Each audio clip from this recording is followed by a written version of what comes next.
உடம்பு பூரா பரவாயிருச்சு. பரவி ஒவ்வொரு கொப்பளங்களும் உருளைக்கிழங்கு சைஸ்ல பெருசு பெருசா ஆயிருச்சு.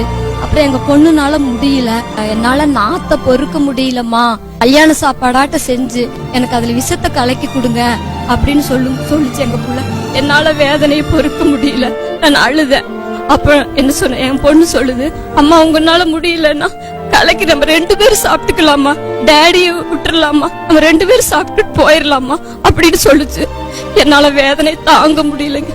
எந்த தாய்க்கு இந்த இது வரக்கூடாது, அந்த அளவுக்கு நான் வேதனைப்பட்டிருக்கேன். டாக்டர் செலவு ஒரு பக்கம் பூஜைக்கு அந்த செலவு ஒரு பக்கம், ஒரு 2 லட்சம் ரூபாய்க்கு மேல நாங்க செலவு பண்ணிருப்போம். என்னால ஒரு ட்ரெஸ் போட முடியாது, ஒரு சின்ன ஒரு ட்ரெஸ் கூட என்னால போட முடியாது. ட்ரெஸ் போட்டா டாக்டர் ட்ரெஸ் போட கூட்டிட்டு போவாங்க, வந்து அதை எடுக்கிறதுக்குள்ள எங்க அம்மா அப்பா படுற பாடு, உடம்புல ரத்தமா ஒரு தோல் அப்படியே பிஞ்சு வந்துடும். அப்படியே கட் பண்ணி எடுப்பாங்க, அப்படியே கட் பண்ணி ட்ரெஸ் எடுப்பாங்க, அதோட தோலும் வந்துடும். ஒரு கிறிஸ்துவ பொண்ணை பார்த்தேன். அந்த பொண்ணு வந்து எதுக்குக்கா இவ்வளவு பவுடர் வாங்குறீங்க அப்படின்னு கேட்டாங்க. அப்ப நான் சொன்னேன், எங்க பொண்ணுக்கு இப்படி இருக்குதுன்னு சொன்னாங்க. அப்ப அந்த பொண்ணு சொல்லிச்சு, அன்பின் ஊழியத்துக்கு வாங்கக்கா, நான் கூட்டிட்டு போறேன். அங்க வந்து ஜவஹர் சாமுவேல் பிரதர் இருக்கிறாங்க, அவங்க கிட்ட ஜெபம் பண்ணா உங்க பிள்ளைக்கு கண்டிப்பா சுகம் கிடைக்கும் அப்படின்னாங்க. உடனே நாங்க அன்பின் ஊழிய சர்ச்சுக்கு வந்தோம். உள்ள வந்ததுமே அவனால அங்க உட்காரவே முடியல. போய் உள்ள நுழைஞ்சோன்னு அந்த மாதிரி ஒரு கூட்டத்தை நான் பார்த்ததே இல்லை. இத்தனை கூட்டத்தில் நான் எப்படி போய் இருக்கிறது, என்னால இருக்க முடியாது. யாருமே என் பக்கத்துல இருக்க மாட்டாங்களே, என்கிட்ட ஸ்மெல் அடிக்குமே அப்படின்னு சொல்லிட்டு நான் இருக்க மாட்டேன்னு சொல்லி அடம் பிடிச்சேன்.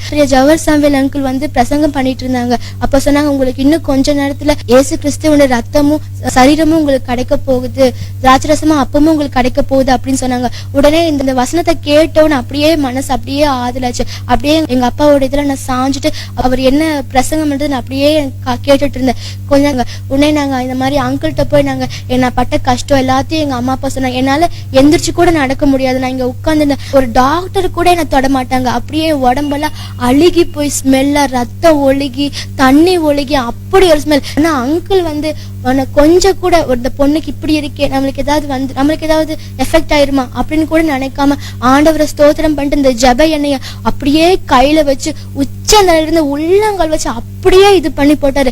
அந்த மாதிரி யாருமே நான் தொட்டதில்ல.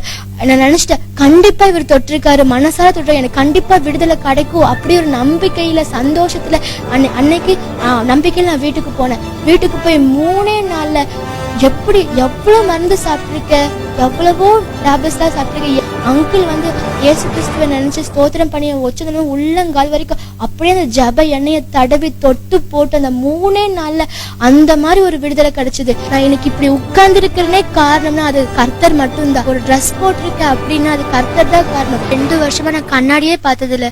அங்கிள் என்னை தொட்டு ஜெபிச்சு ஆண்டவனுக்கு சுகம் கொடுத்த பின்னாடிதான் நான் என் முகத்தவே நான் கண்ணாடியில பார்த்தேன். ஆண்டவனுக்கு அப்படியே பரிபூர்ண சுகம் கொடுத்தப்ப நான் வீட்டை போய் நான் திரும்பி படுத்து இப்படி திரும்பி படுத்தேன், அப்படி திரும்பி படுத்து, அப்படியே வீட்டுல பாய் வச்சு அப்படியே உருண்டு புரண்டு அப்படி ஒரு சந்தோஷப்பட்டேன். அப்படி திரும்பி படுக்கும் போது ஆண்டவருக்கு ஸ்தோத்திரம் சொல்லிட்டு நான் அந்த மாதிரி ஒரு சந்தோஷத்துல அவ்வளவு ஒரு சந்தோஷம். நான் இந்த 2 வருஷமா அப்படி ஒரு சந்தோஷம் நான் என் வாழ்க்கையில நான் அந்த மாதிரி எனக்கு கிடைச்சதே கிடையாது. நல்லபடியா படிச்சு நான் ஆண்டவருக்காக நான் ஊழியம் மட்டும்தான் செய்ய போறேன். இதுதான் என்னோட வாழ்க்கையோட லட்சியம். வாழ்நாள் முழுவதும் இயேசு கிறிஸ்துவையும் மறக்க மாட்டேன், அன்பின் ஊழியத்தையும் மறக்க மாட்டேன், அங்கிள் டாக்டர் ஜவஹர் சாமுவேல் அங்கிளையும் நான் வாழும்போது மறக்கவே மாட்டேன்.